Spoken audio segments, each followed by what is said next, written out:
Throughout history, civilizations have pushed the limits of what seemed possible, leaving behind constructions so advanced and intricate, they look like they're from the future, not the past. Join me for today's video. I'm gonna count down 15 of the most complex ancient constructions ever discovered. Starting with number 15, the Temple of Hatshepsut, Egypt. On the west bank of the Nile, near Luxor, rises the mortuary temple of Hatshepsut, one of ancient Egypt's most remarkable achievements. It was constructed during the 15th century BCE under the reign of Pharaoh Hatshepsut. It combines monumental scale with refined design, and it's a political statement and a masterpiece of engineering. The temple is built directly into the cliffs of the Theban Hills, which serves as its natural backdrop. The design is unique among Egyptian temples. It features a series of 3 massive terraces connected by ramps. Each terrace is lined with colonnades, rows of tall, square pillars that create a sense of symmetry. The temple's retaining walls and ramps had to be carefully engineered to support the heavy colonnades and deep roofs while ensuring stability against the hillside, and the scale of the terraces, some over 30 meters deep, shows the Mycenaeans' ability to organize labor, too. Reliefs on the walls depict scenes of her divine birth, Hatshepsut, the coronation, and trading expeditions of the land of Punt, which offers some valuable historical records. These inscriptions were carved with amazing precision, which combined religious symbolism and a political narrative that reinforced Hatshepsut's legitimacy as a female pharaoh. The multi-tiered design here required not only advanced engineering knowledge, but a careful artistic planning to ensure the harmony of proportion and the setting. And at the same time, the construction served as a political act, asserting Hatshepsut's power in a society where female rulers were rare. Each terrace required extensive groundwork, including the building of large retaining walls.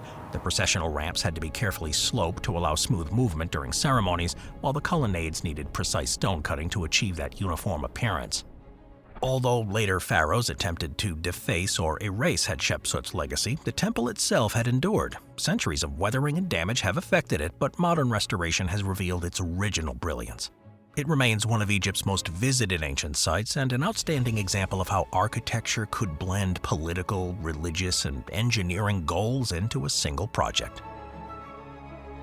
Number 14, the Great Bath of Mohenjo-Daro, Pakistan. In the ruins of Mohenjo-Daro, one of the largest settlements of the Indus Valley civilization, is a structure unlike anything else found in the same time period. It's known as the Great Bath. It dates to around 2500 BCE, and it's often described as one of the earliest known public water tanks in the world. While at first glance it may look like a simple brick pool, but closer study reveals the extraordinary level of planning and construction skill required to build it. It measures roughly 12 meters long, 7 meters wide, and 2.4 meters deep, with steps on either end allowing access. It was built using finely fitted baked bricks set in gypsum mortar, which was a material much stronger than simple mud mortar. The floors and walls were made watertight by a thick layer of bitumen, which is a natural tar-like substance. This ensured water could be retained without any leakage. Surrounding the baths are colonnaded corridors and small rooms that appear to have served a variety of purposes.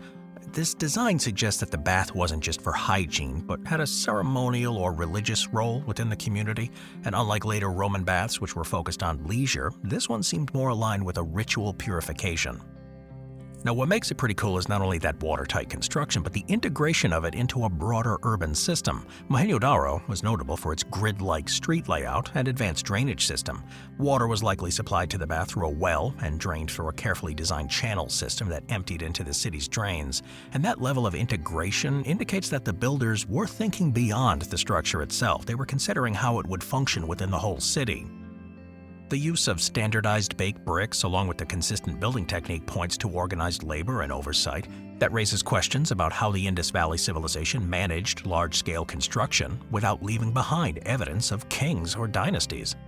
Unlike Egypt or Mesopotamia, there's no grand tombs or inscriptions glorifying any rulers. Instead, the complexity of structures like the Great Bath reflects a society that placed value on communal and possibly religious spaces. There's no definitive inscriptions or records explaining how the bath was used or who was allowed to enter it, but what is clear is that the Great Bath represents a high point in early urban engineering. It combined water management, durable construction methods, and civic planning. Today, the Great Bath is one of the most iconic remnants of the Indus Valley civilization. The scale and durability of it more than 4,000 years later shows just how advanced these early builders were. Number 13. The Treasury of Atreus, Greece. In the archaeological site of Mycenaean, Greece, is a remarkable Bronze Age structure known as the Treasury of Atreus, also called the Tomb of Agamemnon. Built around 1250 BCE, it's one of the best preserved and most impressive examples of a tholos, or a beehive tomb. What makes it complex is not only the scale, but its precision, which shows a sophisticated understanding of engineering long before the development of arches and concrete. The tomb consists of a passageway, or dromos, leading to a circular burial chamber. The dromos itself is 36 meters long and nearly 6 meters wide, and it's flanked by carefully cut stone blocks. At the end of the passage is a tall doorway framed with finely carved stone lintels, one of which weighs over 100 tons, making it one of the largest monolithic pieces of stone used in Greek construction. Inside, the chamber rises to a height of about 13 meters and has a diameter of about 14 meters. The chamber was created by stacking layers of stone in a corbelled dome, each layer slightly overlapping the one below until they met at the top, and that technique distributed the weight of the stones and allowed the builders to create an immense, stable space without the need for internal supports. For over 1,000 years, until the construction of Rome's Pantheon, it was the largest dome in the world. The purpose of the Treasury of Atreus is widely accepted as funerary, likely serving as the burial place for a powerful ruler of Mycenae. Its association with Atreus and Agamemnon comes from Greek mythology, but the names were later attributions and not based on evidence. What is certain, though, is that the tomb reflects the hierarchical nature of their society, where elite rulers commanded the resources to mobilize these large labor forces for this kind of construction. Archaeologists studying the tomb have noted the remarkable craftsmanship in the stonework, with blocks cut so precisely they required little additional mortar. The Treasury of Atreus shows the innovation of the Mycenaean builders, who adapted corbelling techniques to produce the structures on an unprecedented scale. While the tomb no longer serves its original purpose, it's a striking example of early European monumental architecture, and it is also a reminder of the sophistication of the Bronze Age world. Number 12. The Pont du Gard Aqueduct, France. In the south of France, near the town of Nîmes, stands the Pont du Gard. It's one of the most impressive Roman aqueduct bridges still in existence. It was built in the 1st century CE. This three-tiered stone structure carried water across the Gardon River as part of a 50-kilometer-long aqueduct system. Now, while aqueducts were common across the Roman Empire, the Pont du Gard stands out for its scale. It rises to a height of nearly 50 meters, with the longest span stretching over 275 meters across the river. It's constructed from limestone blocks, some weighing up to 6 tons, which were cut with remarkable accuracy. The Romans used no mortar in the joints, and they relied instead on precisely dressed stones and the careful balancing of the arches to maintain its stability. The design consists of 3 levels. The lowest level has 6 large arches, the middle has 11, and the upper contains 35 smaller arches. The careful tapering of the arches across the levels allowed the structure to balance both the heavy loads above and the river currents below. The aqueduct carried water with a very slight gradient, less than 34 centimeters over the entire crossing, and that required some meticulous surveying, as the Romans needed to maintain a constant but gentle slope to allow the water to flow steadily without stagnation or flooding. From a logistical standpoint, the project was huge. The Romans had to employ cranes and pulleys, scaffolding, and wooden frames to maneuver the stones into exact positions. The scale of this operation reflects the organizational capabilities of the Roman Empire. Today, it's not only a UNESCO World Heritage Site, but it's one of the best preserved monuments of Roman hydraulic systems. While other Roman aqueducts have collapsed or required major restorations, the Pont du Gard retains much of its original form. It shows how carefully designed public works could endure far beyond the civilization that built them. Number 11. The Sacsayhuaman Fortress of Peru. On the northern edge of Cusco, the former capital of the Inca Empire, is one of the most remarkable constructions of pre-Columbian America, the Fortress of Sacsayhuaman. Built in the 15th century, it represents the culmination of Inca stoneworking. At first glance, the zigzagging walls appear almost decorative, but closer study reveals a structure of amazing complexity. From the massive megaliths fitted together without mortar to the scale of its terraces, Sacsayhuaman is a marvel of human ingenuity. The fortress is best known for its enormous limestone blocks, some weigh over 100 tons and stand more than 8 meters tall. There's a triple line of defensive walls which extend more than 400 meters in length, and these walls zigzag back and forth in a pattern of massive polygonal masonry. Despite the size, though, the stones fit together so tightly that even today it's said that not even a sheet of paper can be inserted between them. Sacsayhuaman was not merely a fortress, it was a ceremonial center and a statement of imperial power. Archaeological research shows that the site contained large open plazas and where thousands could gather for rituals and festivals. And during the Inca festival of Inarami, dedicated to the sun god Inti, Sacsayhuaman served as the central stage for elaborate ceremonies. That blending of military, religious, and civic functions is part of what makes the site so complex. In addition to the walls, though, the site included towers, water channels, storage rooms, and a network of terraces. The towers that once stood there at their highest point served as defensive and administrative roles. Only the foundations remain today, but Spanish accounts describe them as multi-story structures used for storage and surveillance. The Spanish conquistadors were stunned by the scale of it when they arrived in the 16th century. Chroniclers describe the fortress as one of the most impressive feats of construction they had ever seen. Cusco lives in a highly active earthquake zone, and while Spanish colonial structures crumbled during major quakes in 1650, 1950, and 86, the Inca walls remain standing. The zigzag pattern and tightly interlocking stones absorbed the seismic shocks and redistributed the energy rather than collapsing. Today, Sacsayhuaman stands as a UNESCO World Heritage Site. The stones here are an example of the complexity of Inca engineering, the ability to mobilize huge labor forces, and the fusion of defense, ritual, and politics. Few ancient constructions embody such a range of purposes and techniques, and its survival against both time and earthquakes makes it one of the most complex ancient constructions in the Americas. Number 10. The Longmen Grottos, China. Along cliffs on either side of the Yi River near Liujiang in Henan Province, the Longmen Grottos are among the most extraordinary achievements of ancient Chinese architecture. Carved over a span of nearly 400 years from the late Northern Wei Dynasty through the Tang Dynasty, the site has more than 2,300 caves and niches filled with over 100,000 Buddhist statues. The scale, combined with the technical and artistic precision here required to carve into hard limestone cliffs, makes these grottos one of the most complex cultural constructions. The earliest caves like the Guangdong were commissioned by the imperial family and aristocrats. These early carvings reveal the influences from Indian and Central Asian art, which reflects the role of the Silk Road in transmitting Buddhist culture. What makes it complex is the number of carvings, but also the range of sizes and technical approaches. The statues range from a few centimeters tall to over 17 meters in height. One of the most famous examples is the Vairocana Buddha in the Fengshanxi cave. It was commissioned by Emperor Gaozong and Empress Wu Zetian in the 7th century. This statue stands 17 meters high with a face over 4 meters long, and it's surrounded by a retinue of bodhisattvas, disciples, and guardians. Carving into limestone presented some challenges. Artisans had to chip away at large sections of the rock while maintaining its stability. They often worked on scaffolding high above the river. And the grottos included structural features like pillars, beams, and recessed niches that were carved directly into the stone to distribute weight and preserve the integrity of the cliff. The inscriptions carved throughout this site provide invaluable information. More than 2,800 inscriptions document donors, artisans, and patrons, all ranging from emperors to just common citizens. The involvement of Empress Wu Zetian, China's only female emperor, in commissioning some of the largest statues shows the political dimension of these grottos. But from a cultural standpoint, they're complex not only because they represent a fusion of art, religion, and politics over the centuries. The stylistic evolution seen across the site reflects a changing dynastic taste, from the elongated, more abstract forms of the Northern Wei to the naturalistic and robust figures of the Tang Dynasty. That evolution provides a continuous record of Buddhist art and architectural practices over nearly 400 years. The grottos represent centuries of devotion, imperial ambition, and artistic mastery.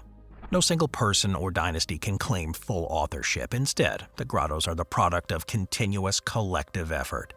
Today, they are one of the most visited and studied ancient sites in China. Their statues and inscriptions continue to provide insight into technical skills of the ancient artisans, the role of Buddhism in Chinese society, and the sophistication required to sustain one of the most ambitious architectural undertakings in history.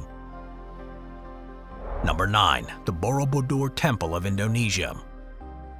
On the island of Java in Indonesia stands Borobudur. It's the largest Buddhist temple in the world and one of the most complex constructions of the ancient era. Built during the 8th and 9th century CE under the Salendra dynasty, Borobudur represents an extraordinary combination: religious symbolism, architectural ingenuity, and logistics. It measures about 123 meters on each side and 35 meters in height, covers a total area of about 2,500 square meters. It's constructed in the form of a stepped pyramid with 9 stacked platforms, 6 square terraces at the bottom, and 3 circular ones at the top, culminating in a large central dome. Each level symbolizes a stage of spiritual enlightenment, beginning with the world of desire and illusion at the base, ascending through the world of forms, and culminating in the formless world at the summit. One of the most remarkable features is the extensive bas-relief carvings. They stretch for over 5 kilometers in length. The reliefs depict scenes from Buddhist scriptures, illustrating the life of the Buddha and moral lessons from his past lives. There's also depictions of daily life in 8th century Java, including scenes of markets, ships, palaces, and agricultural activities. The carvings not only required immense artistic skill, but they show that they functioned as a teaching tool for pilgrims who circumambulated each terrace while studying the reliefs. The upper terraces are adorned with 72 bell-shaped stupas, each containing a statue of a seated Buddha. And these stupas, along with the central dome, create a visual symbol of enlightenment. The repetition and geometry of the stupas required careful planning, ensuring symmetry and stability across the entire structure. Situated in a region with heavy tropical rainfall, the temple needed protection against erosion and water damage. Builders installed a sophisticated system of gutters, spouts, and hidden channels to direct rainwater away from the monument, and without those features, the structure wouldn't have survived intact for over a millennium. Borobudur, though, eventually fell into disuse, likely due to the decline of Buddhist kingdoms in Java and the rise of Islam in the region. Over the centuries, it was buried under layers of volcanic ash and jungle, and it was rediscovered in the early 19th century by Dutch colonial officers. It underwent several major restorations, the largest in the late 20th under UNESCO supervision, but today, Borobudur, of course, is a UNESCO World Heritage Site. That it has endured earthquakes, volcanic eruptions, and centuries of neglect only underscores the genius of the builders. Number 8. Petra, Jordan. Within the cliffs of southern Jordan lies Petra, the ancient city of the Nabateans, renowned for their rock-cut architecture and sophisticated water management. Established around the 4th century BCE, Petra flourished as a vital trading hub which linked Arabia, Egypt, and the Mediterranean. The most famous structure here is the Al-Khazna, or the Treasury. This is a facade carved directly into the rose-red sandstone. It stands over 39 meters tall, and it features a blend of Hellenistic and Near Eastern architectural styles with ornate columns, pediments, and sculptures. But Al-Khazna is only one of hundreds of structures carved throughout this area, including temples, tombs, theaters, and houses. The city is located in a desert region with little rainfall, yet the Nabateans managed to sustain a thriving population by constructing an intricate system of channels, cisterns, dams, and reservoirs. Some channels were lined with ceramic to prevent leaking, while overflow systems prevented flooding during rare but powerful rainstorms. This mastery of water control was essential for Petra's survival and their prosperity. The Seek, a narrow canyon nearly a kilometer long, serves as the main entrance. The carved channels along the walls once carried water into the city, and beyond the Seek, Petra opens into an expansive plaza, colonnaded streets, and monumental buildings that show the local traditions and foreign influences from Greece, Rome, and Egypt. This cosmopolitan mix shows Petra's role as a cultural crossroads. One of the largest constructions within Petra is the monastery, or adir, a massive facade measuring 47 meters wide and 48 meters high. Like the treasury, it was carved directly into a cliff, but on an even larger scale. Petra also has a 6,000-seat theater that was carved into rock, which shows the adoption of Greco-Roman public architecture. Unlike most Roman theaters built from assembled stone blocks, Petra's theater was cut entirely from rock, requiring precise excavation. The residential areas and tombs reveal further complexity. Over 1,000 tombs have been documented, many featuring intricate facades with detailed carvings. These tombs have individual wealth and status, but also indicate the Nabateans' unique funerary practices, which blend customs and Hellenistic influences. Today, Petra is recognized as a UNESCO World Heritage Site and one of the new 7 wonders of the world.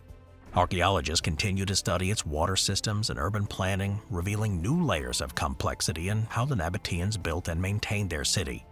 The scale, the artistry, the adaptability. It stands as evidence of a civilization that mastered both nature and trade routes to create one of the world's most remarkable ancient constructions.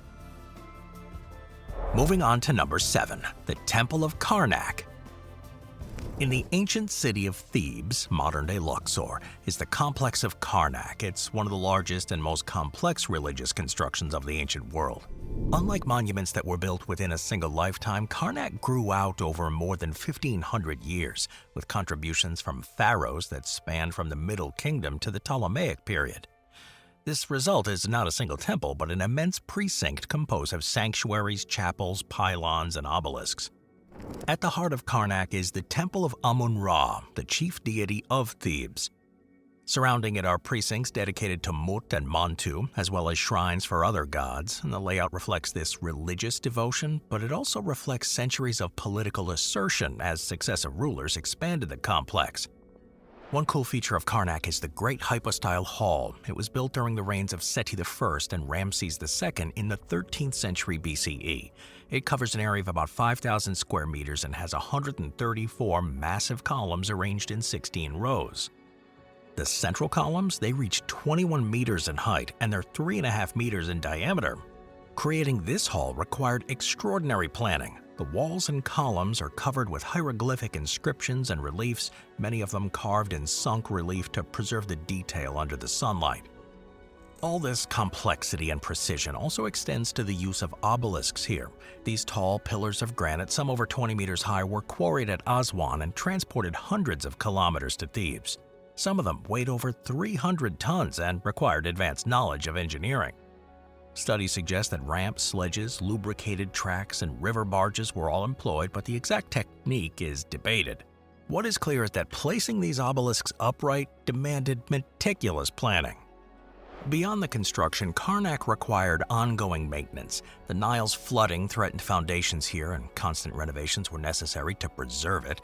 Successive pharaohs added pylons, chapels, and statues, and they often dismantled earlier structures to reuse materials. This process has left layers from multiple periods visible in the same space.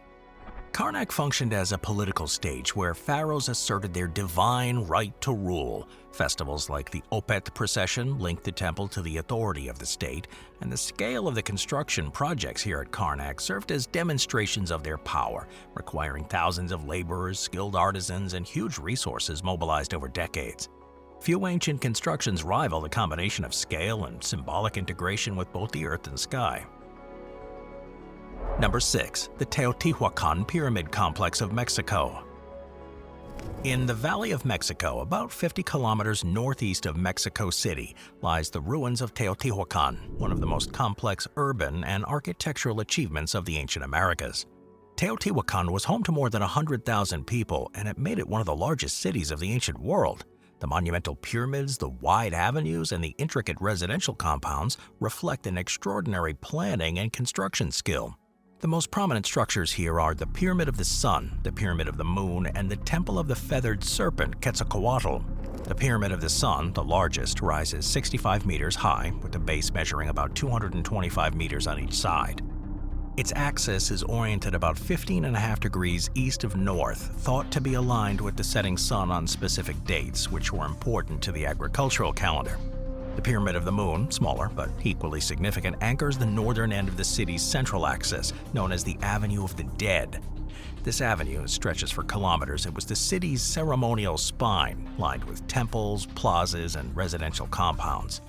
The Temple of the Feathered Serpent is notable for its intricate stone carvings. The facade is decorated with repeating motifs of feathered serpents and war symbols, carved in high relief and originally painted in vivid colors. But what makes Teotihuacan complex is the scale of it. Unlike many ancient cities that grew organically, Teotihuacan was laid out according to a grid system. Streets intersected at right angles, and residential compounds were organized into neighborhoods. That level of planning reflects a centralized authority and advanced knowledge of civil engineering. The construction techniques of the pyramids involved layers of stone and rubble that was held together with lime plaster. Workers built successive platforms, each encasing the previous, which gradually expanded the monument's size. The outer layers were once covered in painted plaster, which transformed the pyramids into these bright, colorful landmarks rather than the bare stone we see today. The decline of Teotihuacan, though, around the 7th century is a subject of study. Evidence of fire and destruction suggest internal conflict, but the exact cause is debated. What is certain is that the city's monumental constructions continue to inspire later civilizations, including the Aztecs, who considered it a place of the gods. Teotihuacan is a World Heritage Site, and the integration of all this monumental architecture, the citywide planning, and the resource management makes it one of the most complex ancient constructions in the world. Number 5. The Parthenon, Greece. On the Acropolis of Athens, completed in 432 BCE during the height of the Athenian Empire, the Parthenon stands as one of the most enduring achievements of ancient Greek architecture. It was built under the leadership of Pericles. It is a construction of extraordinary complexity. It balances mathematics, artistry, and engineering in a way that continues to inspire architects today. The Parthenon was dedicated to Athena Parthenos, the patron goddess of Athens. Its purpose was religious and political, to house a massive gold and ivory statue of Athena, and to symbolize the power and leadership of Athens in the Greek world. Structurally, it follows the Doric order, with a rectangular floor plan, colonnades of fluted columns, and a central cella. However, it goes far beyond simple adherence to these traditional forms. What sets the Parthenon apart is the use of subtle optical refinements. The architects incorporated deliberate curvature and asymmetry to correct the distortions of human vision. For instance, the stylobate on which the columns rest isn't perfectly flat but gently curves upwards towards the center, preventing the appearance of sagging. Similarly, the columns aren't perfectly straight, but they exhibit entasis, a slight swelling towards the middle, which gives the impression of strength. Even the corner columns are made slightly thicker and placed closer together that counteract the illusion of the weakness at the edges. All these refinements required precise calculations, and they reveal not only advanced mathematical understanding, but a deep appreciation of how human perception interacts with architecture. Every element of the Parthenon is part of a carefully orchestrated whole, where slight deviations from strict geometry create the illusion of perfection. Inside the Parthenon once stood Phidias's statue of Athena Parthenos, made of gold and ivory on a wooden framework. It stood about 12 meters tall, and the statue itself was a technical marvel. Though the statue no longer survives, ancient descriptions emphasize its beauty and the sophistication needed to construct it. From a construction standpoint, the Parthenon was completed with pretty good speed, less than 15 years. The project had thousands of workers, including stonemasons, sculptors, metal workers, and lots of laborers. They were all coordinated in a highly structured system. Despite damage over centuries, from conversion into a church and later a mosque, to a catastrophic explosion in 1687 when it was used as an Ottoman powder magazine, the Parthenon continues to stand. It is simultaneously a mathematical masterpiece, a religious monument, a political statement, and a work of art. Few ancient constructions embody balance of technical precision and aesthetic achievement. Number 4. The Ajanta Caves in India. Carved into a horseshoe-shaped gorge along the Wahora River in Maharashtra, India, are the Ajanta Caves. Created between the 2nd century BCE and the 6th CE, this complex of 30 rock-cut caves is one of the most extraordinary examples of ancient construction. The site was rediscovered in 1819 by a British officer on a tiger hunt, but during its prime, it was one of the most important Buddhist centers of worship and learning in India. The first thing that makes it so complex is the very act of rock cutting. Workers had to begin with solid volcanic rock and had to remove enormous volumes of stone to create these halls, columns, and sanctuaries. Unlike freestanding architecture, there was no room for error. If a column was misplaced or if the ceiling was cut too thin, the entire chamber could collapse. To mitigate this, master builders worked with detailed plans, processing from the top down to ensure that the ceilings and vaults were completed before the lower sections. The Chaitya halls, elongated spaces used for congregational worship, were among the most impressive. Caves 9, 10, 19, and 26 have these rock-cut facades that are adorned with elaborate carvings, including horseshoe-shaped windows that admit filtered light. At the far end of each hand is a small stupa, a symbolic centerpiece of devotion, often flanked by figures of Buddha. Cave 26, for example, extends 36 meters in length and contains a richly decorated stupa crowned by a seated Buddha. Creating such large spaces entirely from basalt required not only thousands of hours of labor, but mastery of acoustics and lighting, as these halls were designed for chanting and ritual. The viharas, or monastic residences, have a different kind of complexity. These are square or rectangular halls that are lined with small cells, each carved with stone benches that served as beds for monks. The integration of these living quarters with devotional spaces shows how the caves functioned as a spiritual and residential complex. From an engineering perspective, ensuring ventilation and drainage within these structures was crucial. Builders had to carefully cut openings to allow airflow and channels to direct rainwater. Cave 1 contains a famous mural of the Bodhisattva Padmapani holding a lotus. This figure's serene expression and delicate posture show the extraordinary skill of the painters here. Cave 17 has a large and complex mural cycle of Jataka tales, including the Vasantara Jataka, showing the Buddha's compassion and generosity in a previous life. In later caves, massive Buddha images dominate the shrines. They were often carved directly from the back walls, and these statues are surrounded by detailed reliefs of bodhisattvas, celestial musicians, and guardians. Cave 19's facade, for instance, includes an intricately carved entrance with figures of Nagas, these were serpent deities, and guardians all executed in basalt. Channels had to be carved into the cliff face to divert rainwater away from the entrances, which prevented the flooding and erosion. The sitting of the caves in a semicircular gorge did allow natural light to enter, while the rock did provide insulation against the heat, and these are environmental adaptations that show that the builders weren't only skilled artists and engineers, but they were adept at harmonizing the architecture with the land. Preservation here, though, does remain a challenge. The paintings, vulnerable to humidity, light, and human presence, require constant monitoring. Archaeologists and conservationists have worked to stabilize the plaster, control the visitor numbers, and use digital documentation to preserve the details. Despite all this, the murals still offer a vivid glimpse into the artistry of ancient India. They aren't just caves, they're integrated environments that were designed for teaching, meditation, worship, and community. Few ancient constructions can achieve this unity of purpose and execution. It's proof of what human vision and patience can achieve when architecture and spirituality are brought together in a single project. Number 3. The Great Pyramid of Giza. On the edge of the Giza Plateau near Cairo, it's one of the most extraordinary constructions ever, the Great Pyramid of Khufu. It's also known as the Pyramid of Cheops. Built during Egypt's 4th dynasty around 2560 BCE, this structure was the tallest human-made monument on Earth for nearly 4,000 years, and it remains the only surviving member of the original 7 wonders of the ancient world. Even with modern tools, recreating such a thing would be daunting. The fact that it was built more than 4,500 years ago without iron tools and wheeled vehicles makes it one of the most impressive accomplishments. The pyramid was constructed as the tomb of Pharaoh Khufu. The base covers about 13 acres, with each side originally measuring about 230 meters in length. The original height of 146 meters made it taller than any other building until the medieval period, and estimates suggest about 2.3 million limestone and granite blocks were used, with an average weight of 2.5 tons. Though some of the granite beams on the inside weigh up to 70 or even 80 tons. How these stones were quarried, transported, and set into place remains one of the great engineering puzzles in antiquity. The core of the pyramid was built with quarried limestone, while the outer casing, most of which is now lost, was made of fine white limestone from Tura across the Nile.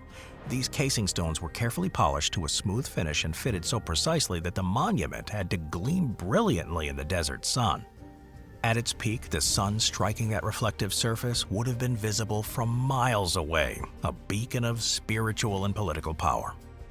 The interior design of the pyramid is just as remarkable. Unlike many pyramids which contain a single burial chamber, Khufu's pyramid features a series of passages and chambers at different levels. The lowest chamber, sometimes called the unfinished chamber, is cut into the bedrock beneath the pyramid, and above this lies the Queen's Chamber, positioned in the center of the pyramid's mass. The highest and most impressive room is the King's Chamber, built entirely of red granite blocks. This chamber measures about 10 by 5 meters, and it's topped by a flat roof of granite beams, each weighing around 50 to 70 tons. Leading to the King's Chamber is the Grand Gallery, an ascending passage 47 meters long and 8.5 meters high, with corbelled walls that rise in a narrowing curve. This precision corbelled masonry was achieved by overlapping blocks until they met high above the passage. That provided strength and stability. The sides of the pyramid are aligned almost exactly to the cardinal directions, with an error of less than 0.05 degrees. The base is nearly perfectly level, with a variance of only a few centimeters across the entire expanse. and the builder's ability to achieve this precision with simple tools shows an extraordinary command of measurement and geometry. Excavations near Giza have uncovered workers' villages, bakeries, breweries, and cemeteries that suggest a large rotating labor force of skilled workers, artisans, and farmers was organized in teams. Estimates of the numbers of workers vary, but scholars believe around 20 to 30,000 laborers may have been involved at any given time. The question of how the pyramid was actually built is still debated. Theories about construction methods include straight ramps, zigzagging ramps along the pyramid's sides, and circular ramps spiraling around the structure. Each theory has its strengths and weaknesses, but what all agree upon is that an enormous amount of effort went to hauling these blocks up to the required heights. Over time, the Great Pyramid has suffered damage from natural erosion, earthquakes, and human activity. Many of the fine casing stones were removed in the Middle Ages and reused for building projects in Cairo, leaving the rougher core exposed. Later pyramids attempted to replicate this, but often collapsed or eroded due to inferior construction methods or less stable foundations. The Great Pyramid of Giza is complex not simply because of its size, but because of the integration of multiple disciplines, mathematics, engineering, logistics, and astronomy, into a single monument. It required immense physical labor, but visionary planning and flawless execution. It was a tomb, yeah. It's a symbol of divine kingship, sure. A statement of political power, too, and a lasting example of Egypt's technological achievements. More than 4,500 years after its construction, it continues to stand as one of humanity's greatest accomplishments. Number 2. Machu Picchu in Peru. Sitting on a narrow ridge nearly 2,400 meters above sea level, high in the Andes Mountains of southern Peru, is Machu Picchu. This is the most famous surviving city of the Inca Empire. Built in the 15th century under the reign of the Inca Emperor Pachacuti, Machu Picchu is a marvel of ancient construction. Hidden from the outside world until its rediscovery by Hiram Bingham in 1911, Machu Picchu today is considered one of the greatest architectural achievements of pre-Columbian America, and of course it's a UNESCO World Heritage Site. The ridge between Machu Picchu Mountain and Huayana Picchu Mountain is narrow, steep, and it's flanked by cliffs that drop hundreds of meters. Earthquakes, heavy rains, and landslides all make this terrain unstable even today. Yet the Incas managed to construct a functioning city of more than 200 buildings here. Instead of fighting the natural environment, they just adapted to it, turning disadvantages into strengths. The very mountains that posed risks also provided protection and symbolic importance. Machu Picchu is divided into two main sectors: the urban zone, which has the temples, the plazas, and the residential structures, and the agricultural zone, dominated by those terraced fields that cling to the slopes. Archaeologists studying the terraces have shown that the Incas created complex soil systems. They brought the fertile earth from lower valleys to ensure productive crops. The terraces weren't just practical, they were aesthetic too. They blended in harmoniously with the surrounding mountains. One of the most famous structures here is the Temple of the Sun. This is a semicircular building with a finely crafted wall that curves around a large granite outcrop. The windows and niches in the temple are aligned with astronomical events like the June solstice sunrise, which reflects the Incas' deep knowledge of astronomy. These features all show that Machu Picchu wasn't just a city, it was a ceremonial center where religion and astronomy were intimately connected. The urban section also includes the Temple of the Three Windows, the main temple, and the Sacred Plaza. These are spaces that reflect a ritual importance, and they also have political authority. The construction of Machu Picchu posed enormous challenges. Without wheeled vehicles or draft animals capable of hauling these heavy loads, the Incas had to rely on human labor to move the stones from local quarries. This labor system, combined with centralized planning, allowed the Inca state to mobilize resources for this kind of monumental project across their empire. But the weird thing is, scholars continue to debate the precise purpose of Machu Picchu. The most widely accepted theory is that it served as a royal estate for Pachacuti, offering a retreat from Cusco and space for ceremonies. Others argue that it was primarily a religious sanctuary, given the abundance of ritual structures. It may have been both, a royal estate and a ceremonial center, which embodied the dual function of power and spirituality that characterized much of Inca architecture. But what is certain is its placement, design, and features all reflect the Incas' worldview, where the land and the cosmos were inseparably linked. After the Spanish conquest in the 16th century, Machu Picchu was abandoned, though there's no evidence that the Spanish ever discovered it, and for centuries it just lay hidden under jungle vegetation, known only to the local farmers. Conservation here presents some challenges. The combination of heavy tourism, over 1 million people annually, earthquakes, landslides, climate change that all threaten its fragile structures. UNESCO and Peruvian authorities have implemented restrictions, and the site's endurance so far, however, owes much to the Incas' original construction methods. Machu Picchu is a complex not merely because it's beautiful or because of its dramatic mountain setting. This complexity is in its construction, precisely cut stones that withstand earthquakes, terraces that prevent erosion and enable agriculture, and hydraulic systems that harness the water nearby. It served as a royal estate, a sacred sanctuary, and a microcosm of Inca cosmology. More than 500 years after its abandonment, it continues to astonish engineers and visitors. Number 1. The Kailasa Temple at Ellora, India. Among the rock-cut monuments of Ellora in Maharashtra, India, the Kailasa Temple is one of the most extraordinary examples of ancient construction. It was built during the 8th century during the reign of Rashtrakuta, King Krishna I. The temple is dedicated to Lord Shiva, and it represents a staggering achievement. Unlike most large temples that were built by assembling quarried stones, Kailasa was carved entirely out of a single massive cliff. It covers an area of about 2,000 square meters and stands 32 meters in height, and to create it, workers had to remove an estimated 200,000 tons of rock, carving downward from the top of the cliff rather than constructing upwards.